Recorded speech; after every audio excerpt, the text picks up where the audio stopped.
100 दिन की जो पहले गारंटी मिलती थी वह अब 125 दिन बढ़ाई गई है। 15 दिन के अंदर रोजगार नहीं मिलता तो अनएम्प्लॉयमेंट अलाउंस, जिसे बेरोजगारी भत्ता कहते हैं, उसका भी प्रावधान हमारे बिल में है। 20 साल के बाद जो परिस्थितियां बदली है, मनरेगा में परिस्थितियों के हिसाब से बदलने के लिए वह चीजें पर्याप्त नहीं थी।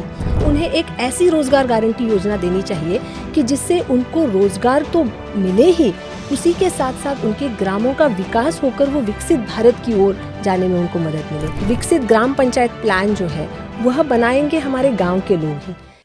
नमस्कार। किसी भी देश के विकसित होने के सफर में यह बेहद जरूरी है कि रोजगार के अवसर सभी के लिए उपलब्ध हों। ये अवसर जो उपलब्ध किए जाएं ये बिना भेदभाव के समान रूप से उपलब्ध हों। इस प्रक्रिया को सरल और सहज बनाना भी बेहद जरूरी है और इसीलिए केंद्र सरकार लेकर आई है विकसित भारत जी राम जी यानी विकसित भारत गारंटी फॉर रोजगार एंड आजीविका मिशन ग्रामीण बिल। ये विधेयक 2025 का दोनों सदनों में पारित हो चुका है। इसके बारे में बेहद महत्वपूर्ण चर्चा करने के लिए, सभी भ्रांतियों को खत्म करने के लिए और बताने के लिए कि पिछले विधेयक पिछले बिल से कितना ज्यादा अहम है, कितना ज्यादा बेहतरीन है ये बिल, किस तरीके से लाभान्वित करेगा जन जन को, हमारे साथ आज आकाशवाणी में एक बेहद खास मेहमान मौजूद हैं। हम जुड़ रहे हैं जॉइंट सेक्रेटरी ग्रामीण विकास मंत्रालय श्रीमती रोहिणी रामदास भाजी भाकरे के साथ। मैम, स्वागत है आपका आकाशवाणी। नमस्कार, थैंक यू। किस तरीके की परिकल्पना थी, क्या आधार था? वीबी जी राम जी, इस नाम के पीछे क्या उद्देश्य है, क्या नया है इस बिल में, क्यों महत्वपूर्ण है, कृपया हमें बताएं। वैभव जी, वीबी जी राम जी, विकसित भारत जी राम जी, यह जो विधेयक पारित हुआ है दोनों सदनों से, यह भारत देश के लिए एक ऐतिहासिक विधेयक है। इसी शब्दों में मैं इसको डिस्क्राइब करना चाहूँगी, क्योंकि इस विधेयक में विधेयक का नाम ही अगर आप देखेंगे तो विकसित भारत की ओर हमें जाना है। बिल्कुल। उसके लिए सभी को, जैसे आपने कहा, रोजगार की गारंटी होनी चाहिए और हम रोजगार के आगे जाना चाहते हैं, इसीलिए उसमें आजीविका मिशन भी जुड़ा हुआ है हमारे नाम में। और फिर इसका अगर आप शॉर्ट फॉर्म देखेंगे तो वो हो जाता है विकसित भारत जी राम जी। तो विकसित भारत की ओर जाने के लिए जिन चीज़ों की हमारे ग्रामीण इलाकों को ज़रूरत है वह सारी चीज़ें इस विधेयक में निहित है, ये मैं कहना चाहूँगी।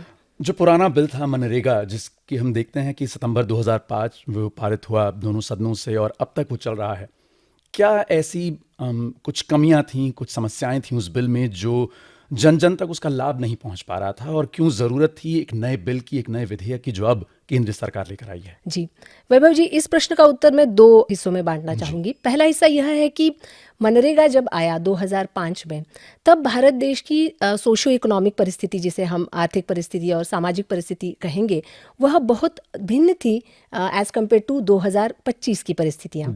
तो 2005 में जब मनरेगा आया तब सोशल सिक्योरिटी स्कीम, जिसे हम सामाजिक सुरक्षा की कई सारी स्कीम्स होती है, उसका जो रीच था वह बहुत कम था। बहुत कम लोग जो है सोशल सिक्योरिटी स्कीम से जुड़े हुए थे। बाकी इंटरवेंशंस जो होते हैं लोगों का जीवन मान सुधारने के, वह भी काफ़ी कम थे। ग्रामीण गरीबी भी बहुत ज़्यादा थी।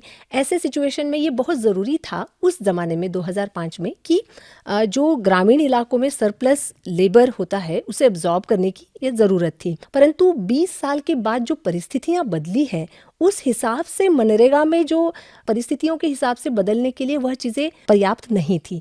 इसीलिए उस फ्रेमवर्क को, जिसे हम कहते हैं, बदलने की ज़रूरत अब आ गई थी। क्योंकि अगर आप देखें तो गरीबी दर बहुत कम हो गया है, जिसे मंथली पर कैपिटा कंजम्पशन कहते हैं, वह बहुत बढ़ गया है और लोगों के एस्पिरेशंस बहुत बढ़ गए हैं। गवर्नमेंट ऑफ इंडिया की कई सारी स्कीमें जो सैचुरेशन के माध्यम से चलती है, प्रधानमंत्री उज्ज्वला योजना हो, सौभाग्य योजना हो, आवास योजना के अंदर इतने सारे मकान बने हैं, प्रधानमंत्री गरीब कल्याण अन्न योजना हो, तो सैचुरेशन के माध्यम से इन योजनाओं का जो बहुत बड़ा रीच हुआ है, उसके बाद यह ध्यान में आया कि रूरल एरिया में ग्रामीण जो हमारे लोग हैं उनके भी एस्पिरेशंस अब बहुत बदल गए हैं, बहुत बढ़ गए हैं। इसीलिए हमने उन्हें एक ऐसी रोजगार गारंटी योजना देनी चाहिए कि जिससे उनको रोजगार तो मिले ही, उसी के साथ साथ उनके ग्रामों का विकास होकर वो विकसित भारत की ओर जाने में उनको मदद मिले। इसीलिए इस नए बिल की परिकल्पना आई। और जब हम विकसित भारत की बात करते हैं तो जो विकसित भारत बनाने के लिए जो बहुत सारे काम होंगे, उन कामों की वजह से जो रोजगार के अवसर जो ज़्यादा होंगे, उसको केटर करने के लिए फिर हमें लगा कि ये 100 दिन जो है वो पर्याप्त नहीं है, इसीलिए उन्हें भी बढ़ाना है। तो वही सेलिएंट फीचर्स हमारे बिल के हैं। मैम, अगर आप मुझे समझा सकें, हमारे सभी श्रोताओं को, सुनने वालों को समझा सकें कि बदलते विश्व, बदलते समय के साथ और जिस तरीके से भारत एक विकसित देश बनने की ओर अग्रसर है, क्यों ज़रूरी था विकसित भारत जी राम जी बिल का आना? क्यों ज़रूरी था इन सभी चीज़ों को उसमें इंक्लूड किया जाना, उसमें जोड़ना, ताकि मॉडल विलेजेस की जहां बात की जाती है, जी प्रधानमंत्री नरेंद्र मोदी का ये सपना है कि अलग अलग गांव विकसित हों, गांव विकसित भारत की जो ये जर्नी है, जो ये सफ़र है, उसमें जुड़ें। किस तरीके से उसमें ये बिल एक योगदान देगा, एक महत्वपूर्ण योगदान देगा? जी वैभव जी, आपके प्रश्न के साथ साथ में हमारे बिल की जो सेलियंट फीचर्स है, जो जी। बहुत अच्छी जो प्रावधान है, जो हमारे ग्रामीण लोगों के लिए बहुत ही ज़रूरी है, हाँ। उसके साथ ही मैं विकसित भारत का उत्तर देना चाहूँगी। इस बिल में जो प्रावधान है वो यह है कि 100 दिन की जो पहले गारंटी मिलती थी वह अब 125 दिन बढ़ाई गई है। तो जो गारंटी थी उसको बहुत ज़्यादा जो है एनहांस किया गया है, बढ़ाया गया है। तो पहले जो 100 दिन मिलता था अब 125 दिन तक मिल पाएगा। अब ये 125 दिन तक जब हमारे ग्रामीण इलाकों में रोजगार उपलब्ध होगा तो उसमें कौन कौन से ऐसे काम किए जाने चाहिए जो विकसित गांव और विकसित भारत बनाने में जो है योगदान दे, इसके बारे में भी इस बिल में बात की गई है। तो गांव में जो विकसित ग्राम पंचायत प्लान का एक कॉन्सेप्ट लाया गया है कि एक ग्राम पंचायत को विकसित बनने के लिए जिन सारी चीज़ों की ज़रूरत है, जैसे कि मूलभूत अवसंरचनाएं हों, जैसे कि एक गांव में रोड होना चाहिए, आंगनवाड़ी भवन होना चाहिए, पंचायत भवन होना चाहिए, स्कूल की बिल्डिंग होनी चाहिए, बाकी सारे जो अवसंरचनाएं वो होनी चाहिए, जल संरक्षण के काम होने चाहिए, आजीविका के काम होने चाहिए। ये सब होने पर एक विकसित गाँव बनेगा। तो यही काम जो है इस बिल के प्रावधानों में इन्हीं कामों पर जोर देने के लिए कहा गया है। तो विकसित ग्राम पंचायत प्लान जो है वह बनाएंगे हमारे गांव के लोग ही। इसे डिसेंट्रलाइज्ड प्लानिंग मॉडल कहते हैं कि जिसमें गांव के लोग ही एक साथ बैठ कर के ये तय करेंगे कि हमारे ग्राम पंचायत को विकसित बनाने के लिए कौन कौन से कामों को हमने जो है इसमें जोड़ना है, और उन्हीं कामों पर जो है रोजगार भी दिया जाएगा, और वो 125 दिन का होगा। बिल्कुल। अगर किसी को रोजगार 115 दिन के अंदर रोजगार देने का प्रावधान है।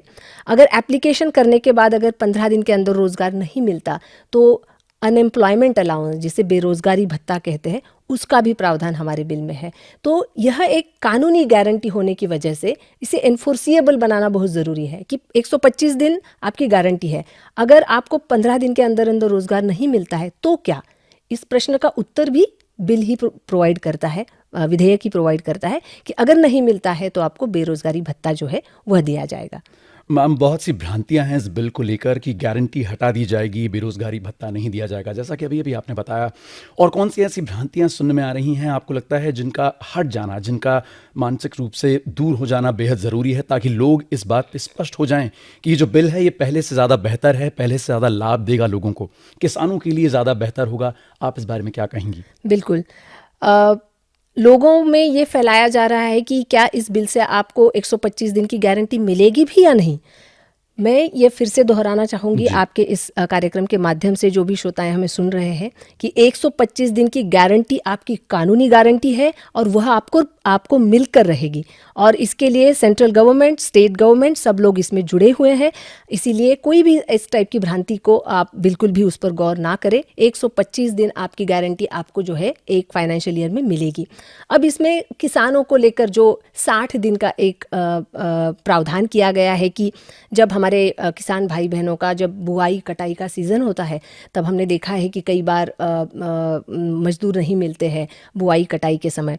तो इस बिल में यह प्रावधान है जो किसान भाई बहनों के लिए भी और हमारे मजदूर भाई बहनों के लिए भी बहुत ही एक संतुलन बनाए रखने वाला एक प्रावधान है कि जब बुआई कटाई का सीज़न है तब 60 दिनों के लिए एट अ स्ट्रेच नहीं, अलग अलग समय भी हो सकते हैं, क्योंकि सभी को पता है कि बुआई का समय और कटाई का समय अलग अलग होता है और अलग अलग राज्यों में भी वो अलग अलग हो सकता है। तो यह राज्य सरकारों को एम्पावर किया गया है, राज्य सरकारों को ये जिम्मेदारी दी गई है कि आप अपने हिसाब से जो भी लोकल आपका बुआई कटाई का पैटर्न है उस हिसाब से यह तय करें कि कौन से दिनों में आपको यह इस बिल के अंदर जो काम लिए जाएंगे उनको तात्कालिक स्वरूप से थोड़े दिन के लिए बंद किया जाएगा, 60 दिन के लिए।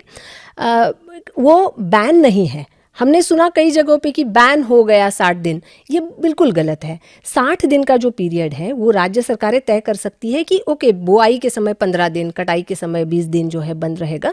तो ड्यूरिंग दैट टाइम, उस टाइम के उस दौरान जो है यहाँ इस बिल के अंदर जो काम लिए जाएंगे उन्हें तात्कालिक टेम्पररीली जो है पॉज किया जाएगा, उसके बाद फिर से वह काम शुरू हो जाएंगे। बिल्कुल। तो इससे हमारा ये होगा कि जो हमारे किसान भाई बहन हैं, आपको पता है कि 86% जो हमारे किसान हैं वो लघु और सीमांत कैटेगरी में आते बिल्कुल। हैं, मतलब स्मॉल एंड मार्जिनल फार्मर्स। बिल्कुल मैम। तो उनको मैकेनाइजेशन का अब तक वो लाभ नहीं उठा पाए ज़्यादा पैमाने पर, इसीलिए उनको मजदूरों की आवश्यकता ज़रूर होती है।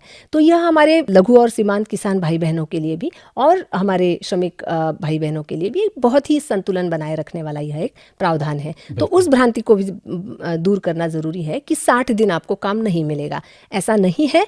60 दिन केवल एग्रीकल्चर के साथ संतुलन बनाए रखने के लिए किया गया यह एक प्रावधान है। बिल्कुल मैम, कुछ ऐसी चीज़ें हैं जिनके बारे में हम सभी जानना चाहेंगे आपके माध्यम से। वो कौन सी 4 कैटेगरीज हैं जिनसे अलग अलग किसानों को लाभ पहुंचने वाला है? वो कौन से एडहॉक प्रोजेक्ट्स थे जो पहले एडहॉक बेसिस पे हुआ करते थे लेकिन अब उनको बदल दिया गया है ताकि किसानों के लिए और ज़्यादा बेहतरी से इस बिल को लागू किया जा सके? आप प्लीज। बिल्कुल। पहले आप सभी को ज्ञात है मनरेगा के अंतर्गत शेल्फ ऑफ प्रोजेक्ट बनता था, जो ग्राम सभा में पारित होता था। शेल्फ ऑफ प्रोजेक्ट्स में भी अलग अलग तरीके के काम लिए जाते थे और उसके बाद उन कामों को एग्जीक्यूट किया जाता था। ये होता था कई बार कि यह सारे काम सुनियोजित तरीके से हो नहीं पाते थे, कि जैसे एड हॉक बेसिस पे कि इसकी ज़रूरत पड़ी, किसी ने बोला या फिर किसी की सिफारिश आई, इस वजह से फिर काम लिए गए। ये सारी चीज़ें इससे पहले होती थी।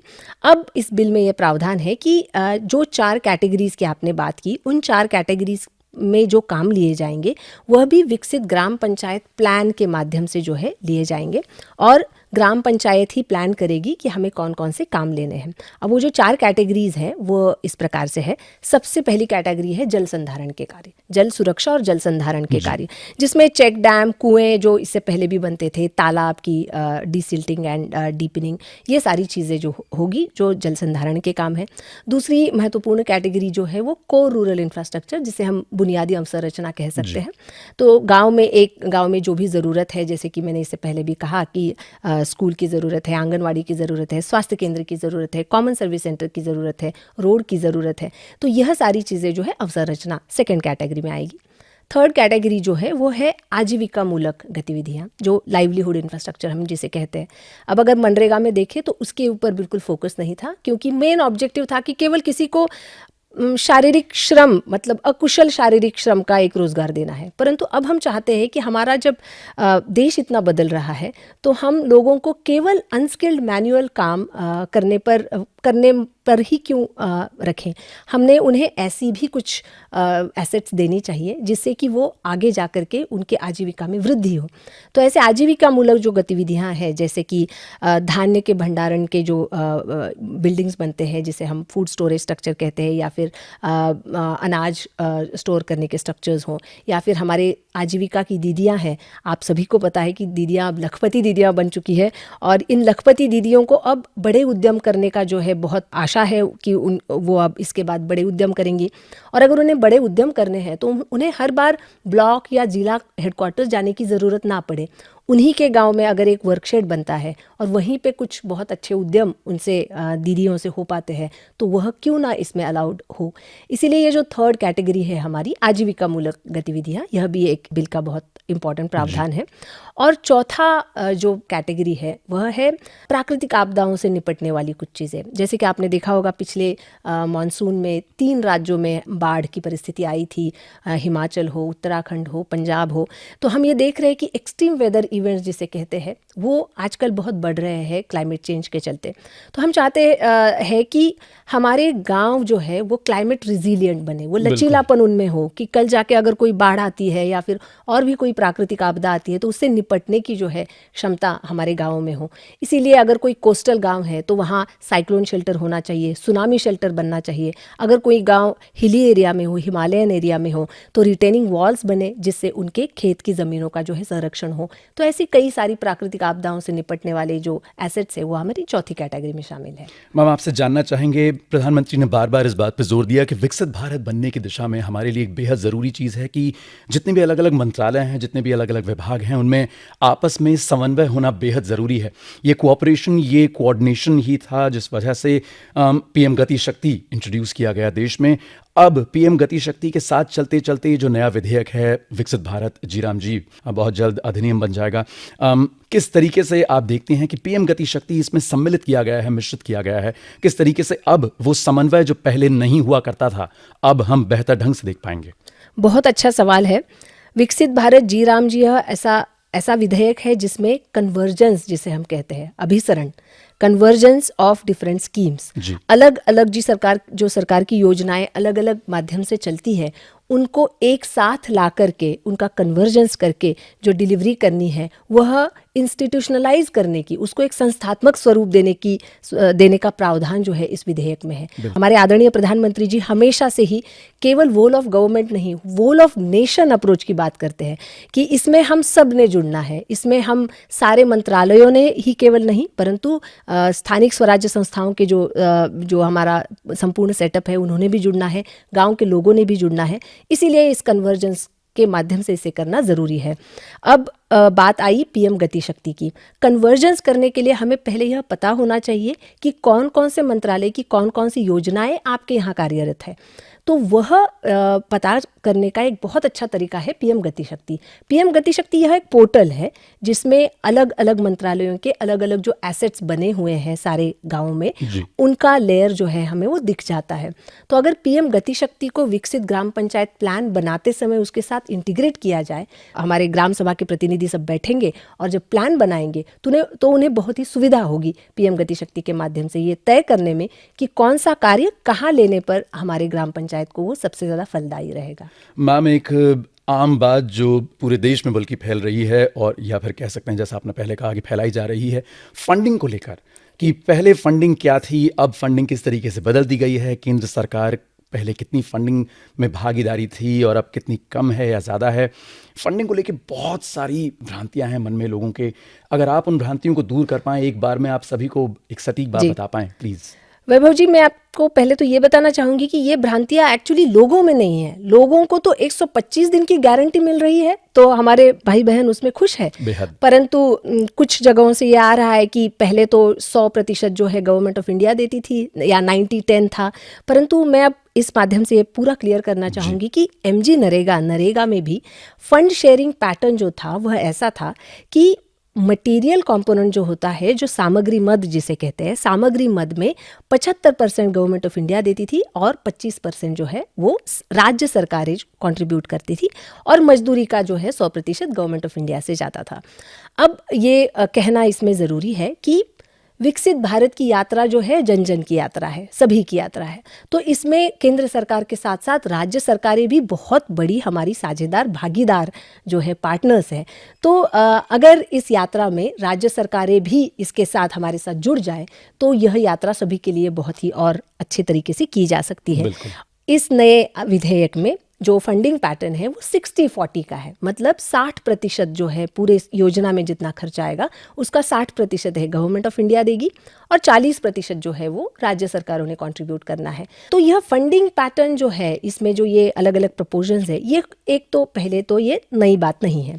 दूसरी बात यह है कि सेंट्रली स्पॉन्सर्ड स्कीम जिसे कहते हैं, तो कई सारे ऐसी सेंट्रली स्पॉन्सर्ड स्कीम है, जैसे कि आवास योजना लीजिए या प्रधानमंत्री ग्राम सड़क योजना लीजिए या फिर और भी कई ऐसी योजनाएं हैं जिसे सेंट्रली स्पॉन्सर्ड स्कीम कहा जाता है, जिसमें 60% गवर्नमेंट ऑफ इंडिया और 40% जो है राज्य सरकारें देती है।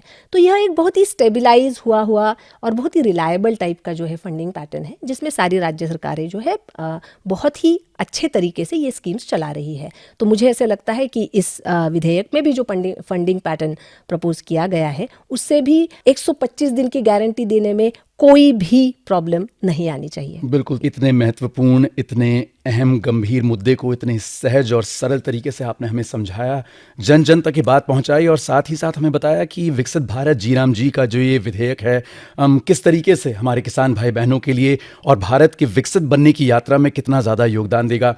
आप आकाशवाणी आए, हमसे बातचीत की, बहुत बहुत धन्यवाद आपका। धन्यवाद वैभव जी।